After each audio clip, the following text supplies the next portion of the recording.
r/ask Reddit. What's something you saw as a kid that looked harmless but if you witnessed it now it would horrify you?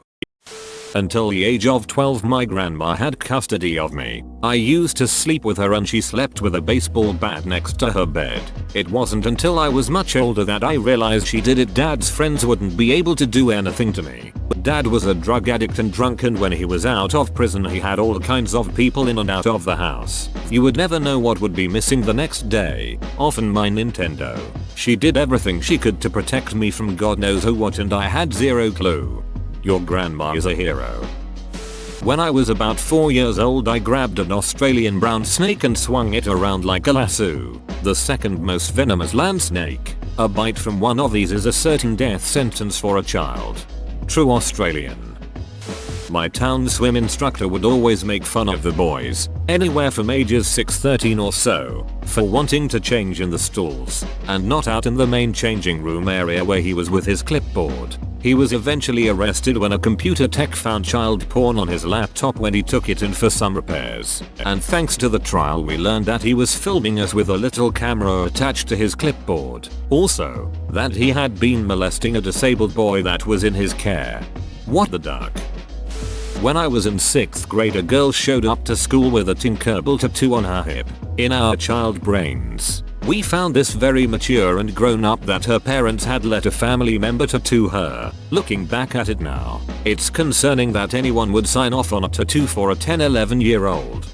Same thing happened at my school. In 6th grade a girl came to school and while changing for gym she showed off a big tattoo that said daddy's little girl on her barely developed breast. She turned out okay, but you can still see the tattoo in pictures she posts on Facebook and I cringe just thinking about it. A male classmate of mine, age 10, bragged about having sex. He seemed to enjoy it. Now I realize he was probably being abused, but back then I just thought he was bragging. My parents told me about me getting drunk at 2 years old when they left a glass of whiskey unattended. I was bumping into walls and falling down. The next day I was extremely pale and sickly looking. My grandmother was begging them to take me to a hospital, but they didn't because they didn't want to get in trouble. I'd always thought of that as a funny story until I told it to a coworker and she looked horrified and concerned. My grandma would save time by blow drying my hair when I was still in the bath. It was when my nanny and I role-played to be in a relationship, an abusive relationship mind you. I was 8 at the time. She'd kiss me on the lips and I'd sit on her lap, and it's really creeping me out now that I think about it. I also got molested by my babysitter and didn't realize that that was what it was until I was a legal adult. That's some unresolved trauma that I don't wanna deal with. In preschool my classmate choked to death on a cheese stick. Watching my kindergarten teacher die of cancer. He just kept getting skinnier and paler and more exhausted, and eventually he just didn't show up anymore, and that was that. Didn't understand it then obviously. Holy shit, that's so sad and horrifying. Those ducking fuzzy caterpillars that look all fluffy. Later as an adult I learned of their painfully menacing ways. I remember my elementary school was infested with fluffy caterpillars. I never really considered it, but the sidewalks used to literally be covered in blood from people walking on them. They were everywhere and the teachers never even talked to us about them unless it was to tell us to put them down. I'm remembering that we had a really bad tentworm infestation the one year. It was bad enough that there was a freaking train trail of them on the edges of our high school roof, just slowly crawling along it. That was one really interesting thing to see so many in one place.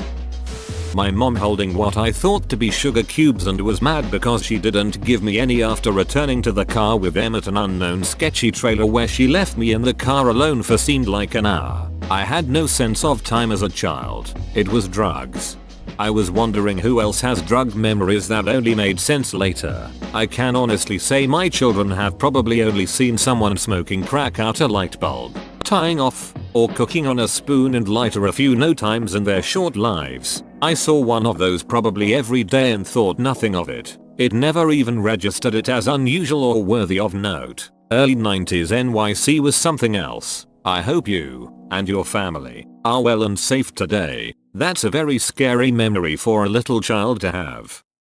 We used to jump off our roof. First time hurt a little, but after a few times you learned how to land. Did it regularly and would try various items as parachutes to see if it slows you down any. I look at that height now and wonder how the hell we never broke anything. Kids' bones are more elastic, I guess. My mom did this as a kid. She was always getting into stuff she shouldn't have been, so ended up hurting herself quite badly a few times and trying to hide it. She was jumping off the roof with her cousins and using a towel as a parachute. Unfortunately, she got a little too close to the building and a nail end sticking out got her on the way down. I'm not sure how far into herself she ripped in the bum from memory, but this was in a time when you didn't go to the hospital for anything. Rural America. People who had grown up in the Depression with no jobs or affordable health care. Family reunions on my dad's side of the family always meant going to an isolated shack in the woods. The adults would all get wasted except for my mom and maybe one or two others. The dozen or so kids and teens were left unsupervised. I didn't care about that because I was too busy looking for bugs and playing pretend with the other kids. Also, I'm pretty sure a few of my cousins were hooking up with each other. I've shared this story before, but when I was around 10 years old I was sleeping over at my best friend Juan's house. We usually stayed up really late playing and would sleep in until like 11 or 12, which I loved because I rarely got to do that at my house. At about 8 AM his dad comes into the room and tells me to get dressed because he needed my help. His dad was a big drinker, so either his breath reeked of beer from last night or he had one for breakfast. Either way, he was a bit buzzed. He tells me he needs my help picking out a toy for one as a surprise and we were going to drive to Walmart. So we get in the car and drive down to the Walmart, which was like 10 minutes away from his house. It was a pretty awkward ride and he starts asking me questions to make small talk, like how I was like school and if I had a girlfriend yet. We get to the Walmart and he takes me to the toy section and asks me what I think one would like. I walk around and see Darth Vader's TIE Fighter. One and I were huge Star Wars fans and even went to go see Empire Strikes Back in theaters when it was re-released, so I knew he would like it. He buys the toy and then we have another awkward car ride back. He thanks me for helping and asks me to keep it a secret. I changed into my pajamas again and tried to go back to sleep, but about 10 minutes later his dad comes in and surprises him with the toy and gives me a wink. At the time I thought it was such a nice thing for his dad to do for him. But years later I found that the reason we went on this mission to get the toy was because he had been really drunk a couple of nights before and hit one. So he wanted to make it up to him. As far as I know, that was the only time that ever happened. But it gave a much darker light to what I thought was a wholesome moment. I thought this was going into a molestation direction. I used to babysit a lot when I was like 12-13. I babysat for a family once where the 2-year-old boy's room had a lock on the outside. They told me to lock him in there for half an hour if he misbehaved, which I never did. At the time it seemed a little strange, but woman shrugging. Obviously now as an adult it seems like a giant red flag. When I was looking to buy a house a while back, my then fiance and I found a house with locks on the outside of all the bedroom doors, and going inside those rooms we found scratch marks on every single door. We noped the duck out of that house so fast. I saw a moment her little daughter get shot in a nice neighborhood cafe across the street when I was shopping for shoes with my mom as a kid. I was old enough to know it was terrible, but it didn't quite sink in until much later. Ex-boyfriend shot them and then himself. I'd see kids riding on passengers' laps all the time. In my country, kids often stand in the back between the two front seats. I'm super paranoid about wearing a seatbelt, so seeing small children standing like that makes me absolutely sick. When I was in high school I got off the bus behind a kid I had known since middle school. We were walking to go inside when he just suddenly collapsed in front of me, smacked right into the pavement and started seizing. I knew something was bad wrong, but I thought he would end up being okay. He died in the hospital the next day because of bleeding in his brain. I knew when it happened that it was really ducked up that I saw that, but I never realized how disturbing it is until I got older. Now it really makes me upset. I have memories of him from middle school and he was just such a sweet and kind kid. He died freshman year and they had a moment of silence for him at our graduation. It was very sad. When I was 14 I went to my friend's neighbor's apartment because for some reason a 40-year-old woman wanted to be friends with us and her boyfriend came home and started viciously beating her kids in front of everyone and she just sat there talking like nothing was wrong, and at the time maybe I was too stunned or just too young to react, but if I saw that now I'd be terrified. I grew up in a northern town with a large homeless population and no homeless shelter. I thought it was perfectly normal to see a homeless person who froze to death on your walk to school in the morning. None of us would even bat an eyelid. In high school, it was extremely common for girls to be dating men in their 20s. So common I thought it was a healthy and normal thing. I even remember a couple girls having meltdowns because they weren't allowed to bring their dates to prom or other school events due to them being 21 or older. The ban was put in place to avoid the risk of booze being provided to minors. Now as a 26-year-old adult, if I found out my 16-year-old cousin was dating a man in his 20s I'd kill him. The man. Not my cousin. A grown-ass man has no business dating a child.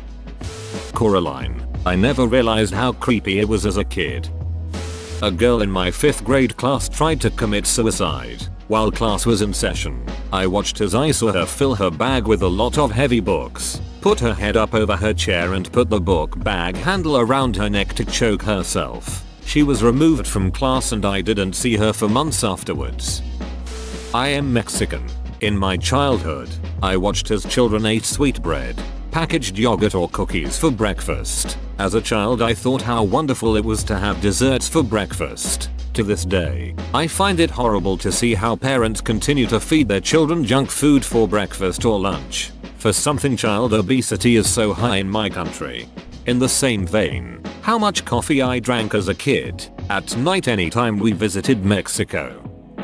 Had a jogger get hit by a car outside my house once when I was about 8 or 9. My nephew came running inside yelling at my parents and my sister to call the ambulance because he was bleeding pretty badly. I could even see him from our playroom's window and I wondered what he was doing lying on the grass. Turns out he was bleeding out pretty badly, deliriously yelling at my parents when they tried to help. Eventually, an ambulance came and picked him up, but my parents always told me he made it out okay. The day after, in the spot he was found, someone had put a lily in the grass in a vase. It took me longer than I care to admit to figure out he died from the hit and run.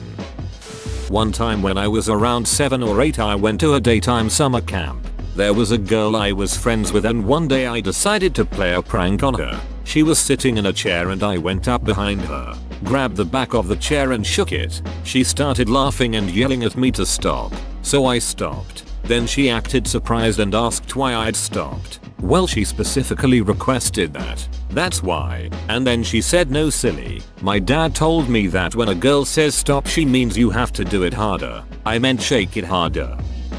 I was swimming in the ocean with my friends and we found a plastic bag drifting in the sea. Because we didn't know where it came from, we decided to avoid it. 5 years later, I now know it was a jellyfish.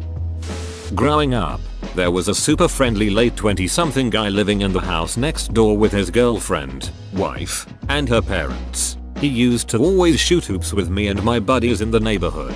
My friends and I were all about 10-12 at the time.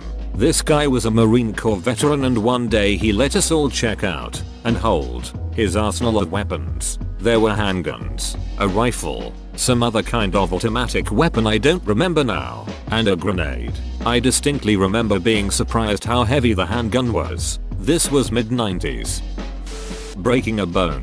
Back then, people who broke their bones would get so much attention, but now, I live in America, the bill for something like that is horrifying even with insurance. My mom had a RX-7 for our family of 4. We often rode on the deck lid behind the seats. She was so selfish and wonders why our relationship isn't stronger. Kids having kids is a bad deal. When I, woman, was like 8 or 9, I used to spend time with my GMA on weekends and she loved going to garage sales. I remember going to this one garage sale where my GMA bumped into someone she knew and they were chatting it up. She was distracted and not paying attention to me. The man holding the garage sale must have been in his 50s or so. He had a lot of hunting gear for sale, and I found a neat old duck whistle. I was playing around with it when the guy noticed and thought he would teach me how to use it. Apparently I wasn't blowing into it properly. He started explaining how to breathe and whatever and how to blow into it, but each time I did, he was like, no, you have it all wrong. So, to better teach me, he came around and stood behind me. He had his hands on my flanks and was explaining how to take a deep breath and exhale, blow into the whistle.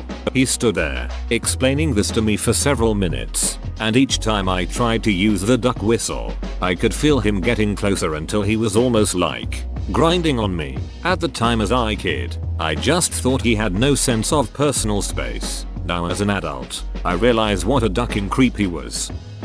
We did climbing in Pei, 6th to 8th grade, like rock climbing, and we had to do our own harness and stuff. Pei teacher, supposedly, checked it after we were done to make sure it was done right. One day my neighbor broke an arm and leg because she wasn't properly strapped and fell. This was at an international American school in Egypt around year 2000. For all those wondering what type of school does rock climbing, I was around 9 or 10 when I was walking down the sidewalk past a senior living high-rise. An old woman was laying on the ground reaching out trying to say something, but her speech was all slurred. I didn't understand and just thought she was laying in the grass mumbling and kept walking, but I mean she was clearly in need of medical attention.